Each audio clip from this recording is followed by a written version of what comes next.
अस्सलाम वालेकुम। आप देख रहे हैं राय हदायत टीवी और मैं हूं रजा मकसूद।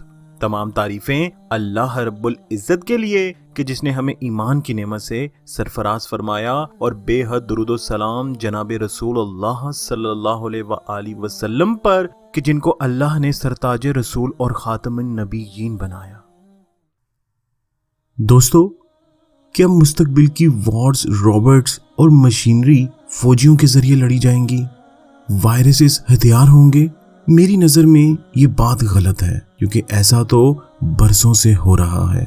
मुस्तकबिल में ये सब कुछ बंद करना पड़ेगा, क्योंकि मुस्तकबिल की वॉर्स जीतना है तो अभी से अपनी खलाई तहकीकाती एजेंसियां कायम करें और इनमें भर्तियां शुरू कर दें, क्योंकि मुस्तकबिल का मैदान जंग किसी GHQ या पेंटागन में नहीं होगा, बल्कि खलाई स्टेशंस में सजेगा।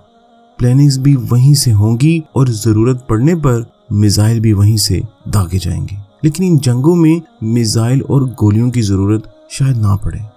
दोस्तों, अमेरिका जिन 3 ममालिक से मुस्तकबिल की खलाई जंग की तैयारियां कर रहा है वो जापान, चाइना और तुर्की है। एक बड़े अमेरिकी थिंक टैंक के सरबराह जॉन फ्रेडमैन ने 2040 में इस जंग की पेशेनगोई की है और वो अपनी मशहूर किताब इंसानियत के अगले 100 साल में पूरा एक बाब इस जंग के बारे में लिखते हैं।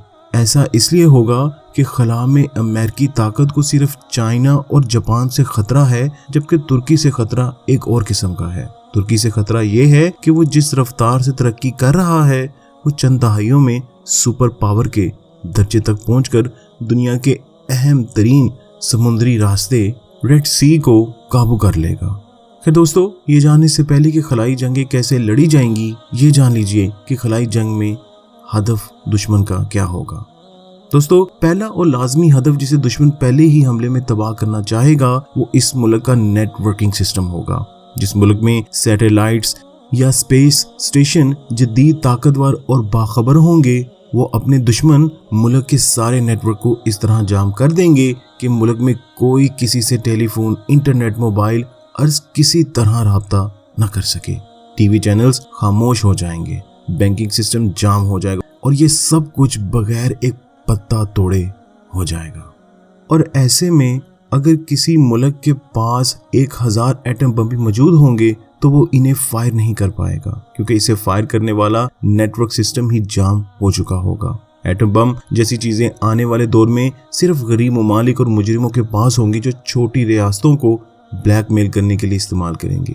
यही वजह है अमेरिका, चाइना अब एटम बम से ज्यादा दिलचस्पी स्पेस साइंस में ले रहे हैं। आपने देखा होगा कि इंडिया ने भी इसकी कोशिश की और वो इसमें नाकाम हुआ, और रूस भी इसमें बहुत आगे जा रहा है। अमेरिका इस वक्त रूस और चाइना को अपना सबसे बड़ा दुश्मन मान रहा है। खैर दोस्तों, जैसे कि मैंने आपको कहा कि इस वक्त बहुत से ममालिक स्पेस साइंस में हिस्सा ले रहे हैं, क्योंकि वो जानते हैं कि खून खराबा किए बगैर और दुनिया को तबाह किए बगैर वो अपनी जो मकासद हैं उनको हासिल कर सकते हैं। इनके लिए हाथों को इंसानी खून से रगड़ने की क्या ज़रूरत है। ऐसे में जिस मुल्क की तमाम ATM मशीन्स काम करना बंद कर दें, ऑनलाइन बैंकिंग तो दूर की बात, इंटरनेट ही बंद हो जाए, तो टीवी स्क्रीन पर कुछ ना आ रहा हो, बिजली बंद हो जाए, टेलीफोन और मोबाइल्स बंद हो जाएं, तो समझिए वो जबरदस्त मुआसरे में आ गया है। खैर दोस्तों, अब आप जरा खुद ही गौर कर लीजिए कि ये भी मुस्तकबिल के अहम तरीन हथियारों में से एक होगा। यानी जिस मुल्क की पावर खला में होगी और जो मुल्क खलाई तहकीक और खलाबाजी में बहुत आगे निकल चुके होंगे, इन्हें तो दिफा मुयस्सर होगा, लेकिन गरीब ममालिक को हर वक्त ये खतरा लाहक रहेगा कि अगर इनकी बिजली को ख़त्म कर दिया गया तो वो कब तक अपना दिफा कर सकता है। याद रहे, बिजली की ज़रूरियात और आबादी जिस तेज़ी से बढ़ रही हैं, 50 साल बाद एक शहर को आज के एक मुल्क से ज़्यादा तवानाई की ज़रूरत होगी। खैर दोस्तों, जैसा कि मैंने आपको शुरू में बताया कि अमेरिका इस वक्त बहुत परेशान है, क्योंकि चाइना के खलाई मरकज शीचैंग से खला की सिमत एक ब्लास्ट मिसाइल ने उड़ान भरी। इस मिसाइल को किनेटिक किल बाइसाइकिल कहा जाता है। मिसाइल तेजी से प्रवास करता हुआ जमीन के मदार से निकला और खला में जमीन से 863 किलोमीटर बुलंदी पर चाइना के क्लाइमेट सैटेलाइट पर हमलावर हुआ और इसे मुकम्मल तौर पर तबाह कर दिया। इस दिन जमीन पर मौजूदा वाहिद आलमी ताकत कहलाने वाली अमेरिका की खला में मौजूदा इकलौती बादशाहियत खत्म हो गई। इस दिन तक दुनिया के अक्सर ममालिक के पास ये टेक्नोलॉजी तो मुयस्सर थी कि वो खला में अपने सैटेलाइट भेजें, मौसम का हाल मालूम करें, जासूसी करें, जमीन पर गाड़ियों के लिए रास्तों की रहनुमाई हासिल करें, टेलीफोन और इंटरनेट की नशरियात का बंदोबस्त और ऐसे लामहदूद जिंदगी के काम सर अंजाम दें। लेकिन किसी दूसरे मुल्क की सैटेलाइट पर हमला करने, इसे तबाह करके जमीन पर इसके तहत चलने वाले तमाम सिस्टम को जाम करके रख दे, ऐसी सलाहियत सिर्फ और सिर्फ अमेरिका के पास थी। दोस्तों, ये वाकया 2007 का है और तब से ही अमेरिका चाइना को अपना दुश्मन मानता है और यही वजह है कि जो बाइडेन की पहली मीटिंग में यही चीजें जेर बहस आईं। फिर दोस्तों, खला की ताकत और कुव्वत और खला से जमीन पर हमलावर होने का टैलेंट आज की जदीद दुनिया में असल इख्तियारात की इलामत है। लेकिन ऐसी ही कुव्वत की जमीन पर हमलावर होने और कब्जे को कुरान पाक ने याजूज और माजूज के हमलों से तशबीह दी है। अल्लाह पाक कुरान पाक में फरमाते हैं कि यहाँ तक कि जब याजूज और माजूज खोल दिए जाएंगे और वो हर बुलंदियों से हमलावर होंगे। दोस्तों, इलामा इकबाल रहमतुल्लाह अलैहि ने इस आयत की तफसीर करते हुए फरमाया था कि खुल गए याजूज और माजूज के लश्कर तमाम, चश्मे मुस्लिम देख ले तफसीर हरफे यनसिलून। दोस्तों, अल्लाह तबारक व तआला ने कुर्ब क़यामत की सिर्फ एक ही निशानी को इंतहाई वजाहत से खोल खोल कर बयान फरमाया है और वो है याजूज और माजूज। इनका ठिकाना, इनको रोकने के लिए हज़रत ज़ुल्करनैन अलैहिस्सलाम का दरबार बनाना और फिर इनका जमीन पर खोले ले जाना, सबका जिक्र कुरान पाक में मौजूद है। दोस्तों, मैंने अपनी एक वीडियो याजूज माजूज पर भी बनाई है, मैं उसका लिंक डिस्क्रिप्शन पे दे देता हूँ, आप लोग देख लीजिएगा, इंशाल्लाह आपको मदद हासिल होगी।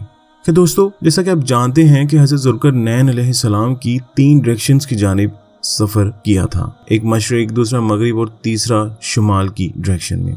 तीसरी जानिब सफ़र के दौरान इन्हें एक कौम याजूज और माजूज के बारे में बताया जाता है जो ज़मीन पर फसाद बर्पा करती है और ज़ुल्करनैन अलैहिस्सलाम इनको रोकने के लिए एक दीवार तामीर कर देते हैं। जनाब रसूलुल्लाह सल्लल्लाहु अलैहि वसल्लम ने फरमाया कि याजूज और माजूज हज़रत आदम अलैहिस्सलाम की नस्ल से हैं, अगर वो छोड़ दिए जाएं तो दुनिया की माश में फसाद डाल दें। दुनिया की माश में फसाद और बुलंदियों से हमला आवर होने को अगर बाहम मिलाकर देखें तो हमारे सामने मौजूदा दुनिया में याजूज और माजूज वाज़ेह हो जाएंगे और इन्हीं की जानिब कुरान ने इशारा किया है और इस आयत की वजाहत इलामा इकबाल रहमतुल्लाह अलैहि ने भी अपने शहर में की है। यानी अल्लाह के अहकामात की मुनकर वो कौमें जो जमीन की इकोनॉमी पर काबज हैं और जिनका हमला बुलंदियों यानी खलाओं से होता है, यानी इकोनॉमी पावर्स जिनका कंट्रोल बुलंदियों पर है। जदीद दुनिया में हमारी सारी जिंदगी सैटेलाइट की मोहताज होकर रह गई है, जैसा कि मैंने आपको इस वीडियो में पहले भी बताया। हमारे जहाज इनकी मदद से उड़ते हैं, बैंकारी का निज़ाम,